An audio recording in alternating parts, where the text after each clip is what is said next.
Hello friends,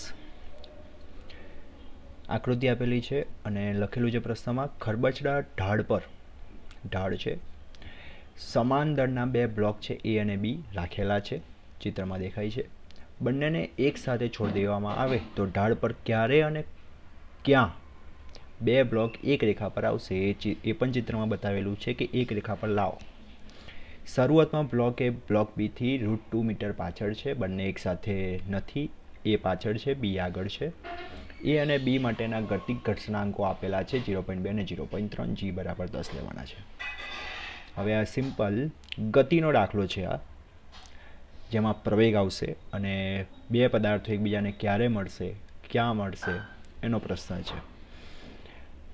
અહીંયા તમે જોઈ શકો છો કે જ્યારે પદાર્થને ઢાળ પર રાખવામાં આવે ત્યારે તેના માટેનો જે પ્રવેગ હોય કેવી રીતે નક્કી થાય. પ્રવેગ આપેલો નથી તો પ્રવેગ પહેલાં આપણે નક્કી કરી લઈએ. કોઈ પણ એમ દળનો પદાર્થ છે એને આપણે ઢાળ પર રાખેલો છે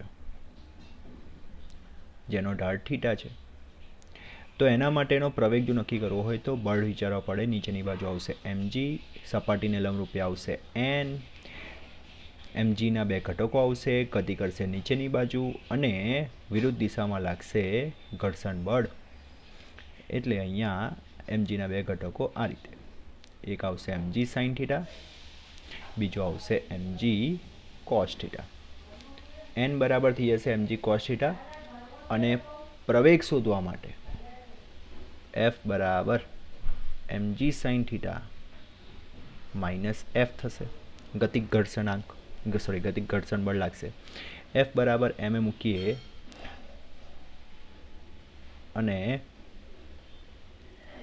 ગતિક ઘર્ષણ બળનું સૂત્ર મૂકીએ મ્યુ કે n, અને n બરાબર થઈ જશે mg cos થીટા.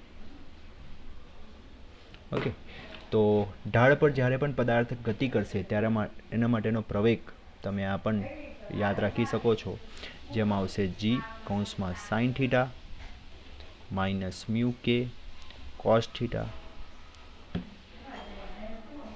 ઓકે, એમ તો કેન્સલ થઈ જશે તો આવશે પ્રવેગ. હવે બંનેના પ્રવેગ આપણે મેળવી લઈએ. g થીટા આપેલો છે તમને 45 અને મ્યુ કે પહેલા પદાર્થ માટે આપેલો છે 0.2, cos થીટા એ પણ આવશે 45. ઓકે, તો અહીંયા આવી જશે જીની કિંમત 10 છેદમાં વર્ગમૂળમાં 2 4/5. તો અહીંયા આવશે 8/2 મીટર પર સેકન્ડ સ્ક્વેર. એવી રીતે બીજા પદાર્થ માટેનો પણ પ્રવેગ આપણે ગણી નાખીએ.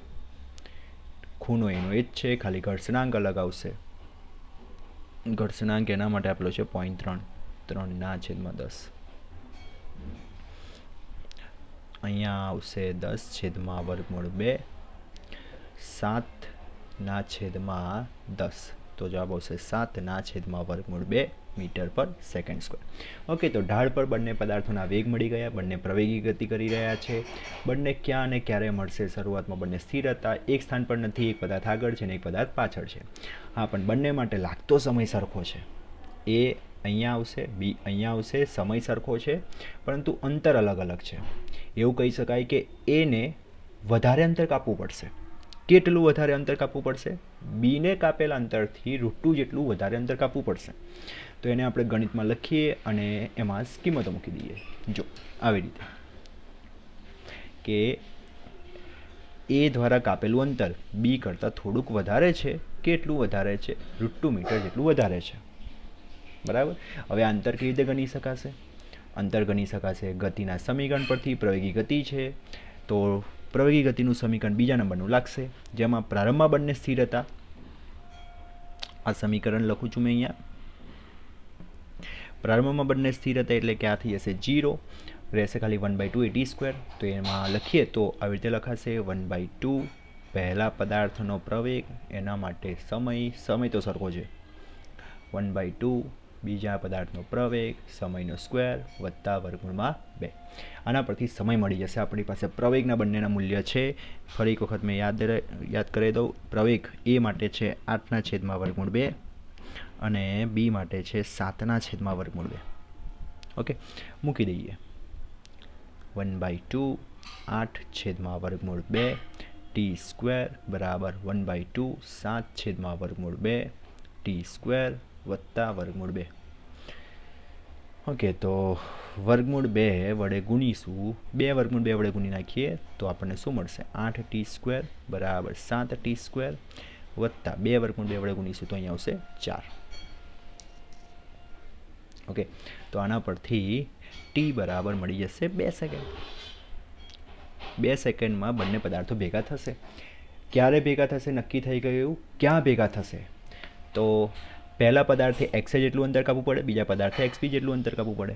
એ પણ આપણે મેળવી લઈએ કે પહેલા પદાર્થને કાપવું પડતું અંતર 1/2 એનો પ્રવેગ ટી સ્ક્વેર 1/2 8 છેદમાં વર્ગમૂળ 2 2નો વર્ગ 4 અહીંયા કેન્સલ થશે, અહીંયા આવશે વર્ગમૂળ 2. તો પહેલા પદાર્થે કાપેલું અંતર 8 વર્ગમૂળ 2 મીટર અને એ જ રીતે બીજા પદાર્થે કાપેલું અંતર 1/2 બીજાનો પ્રવેગ આવશે સમયનો વર્ગ 1/2 7 છેદમાં વર્ગમૂળ 2 અહીંયા આવશે 4 અહીંયા ફરી પાછું હશે વર્ગમૂળ 2 તો અહીંયા આવશે 4 વર્ગમૂળ 2 મીટર.